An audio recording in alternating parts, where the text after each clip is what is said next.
Alright, it's inbox time. This is the time when I answer your questions. You ask me a question, you email it to me, I answer it on the show. So, how many do I have today? I have a bunch.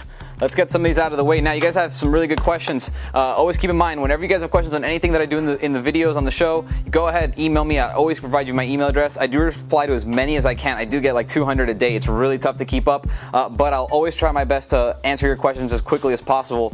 Let's go ahead and get started today. Our first email is from Virtual Boredom.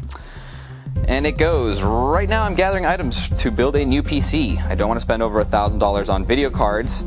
Also, I am all for NVIDIA when it comes to video cards, so my question is, should I go for 3 EVGA GeForce 9800 GX2s or 2 XFX GeForce GTX 280s? Or could you possibly give me another combination I could use? From Virtual Boredom. Well, Virtual Boredom, or VB as I'll call you for the remainder of this email.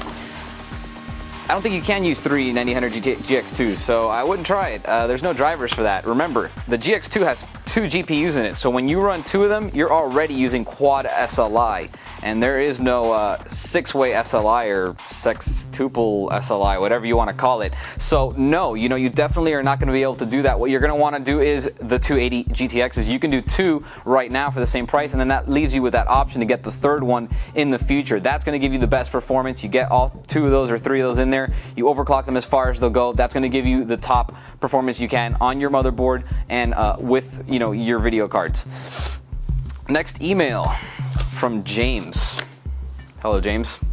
I told you I'd answer your email on the show. James says, hello there, I'm trying to find where I can buy the XXX version of the 8800 Ultra video card. I've looked everywhere and can't seem to find it. If you know of any places that carry it, I would greatly appreciate the info. Thanks for your time. Well, James, I know where you'll find it. I can tell you exactly where you can find it. Go to www.nowhere.com. That's because it doesn't exist. The 8800s, here's how the series worked. It was the 8800 GT started it off, then the GTS, then the GTX, and then the Ultra. Now, the only confusion you might have there is when the generations changed. The original GTS was a 640 megabyte and a 320, then it went to a 512. The 512 is actually the faster one with the better GPU, the G92. So, there is no Ultra. Now, as far as all the versions go, the 8800 GT, GTS, and GTX all have their overclocked versions.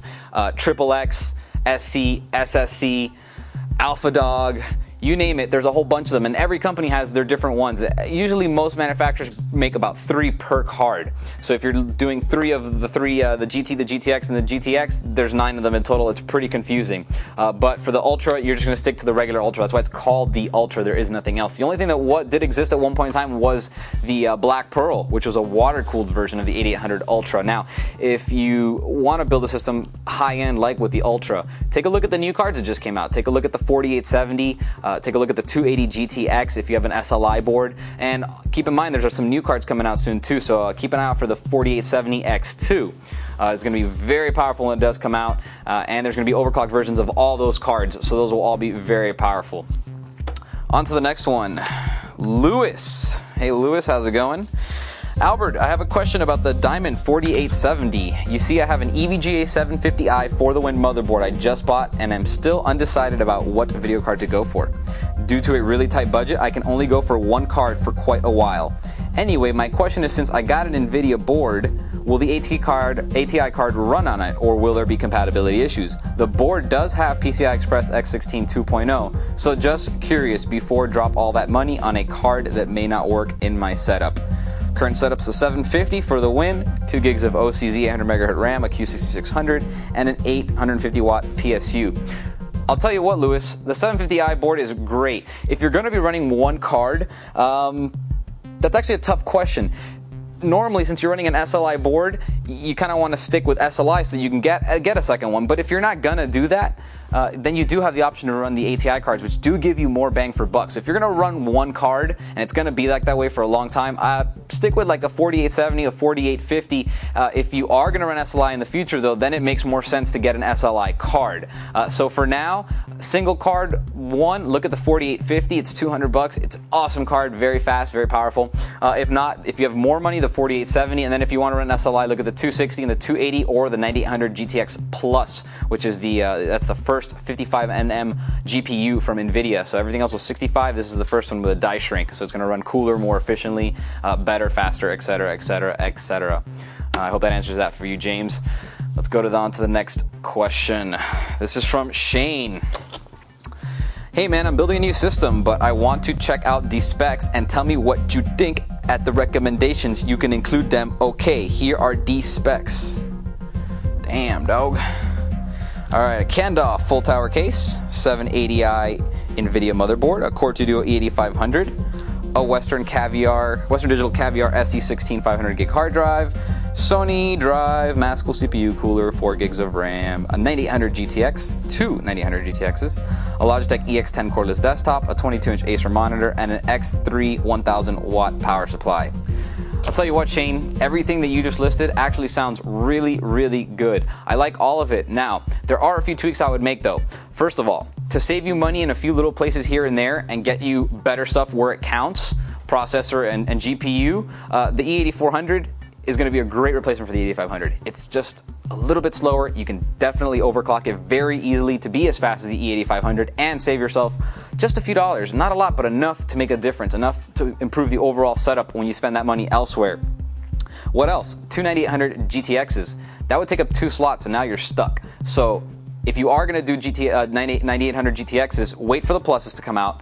Again, they are the smaller die. They're 55nm. They're going to run cooler. They're going to overclock better. They're going to be more efficient. Everything. So you definitely want to give those a try. You also want to look into the 260 GTX because those are going to let you run more than one as well, and you're not going to be taking 2 cards. You're going to be almost as powerful as the 9800 GTX, or 2 of them, just a little bit under, but with 1 card, letting you add a second and a third down the line, so you can keep yourself future-proof.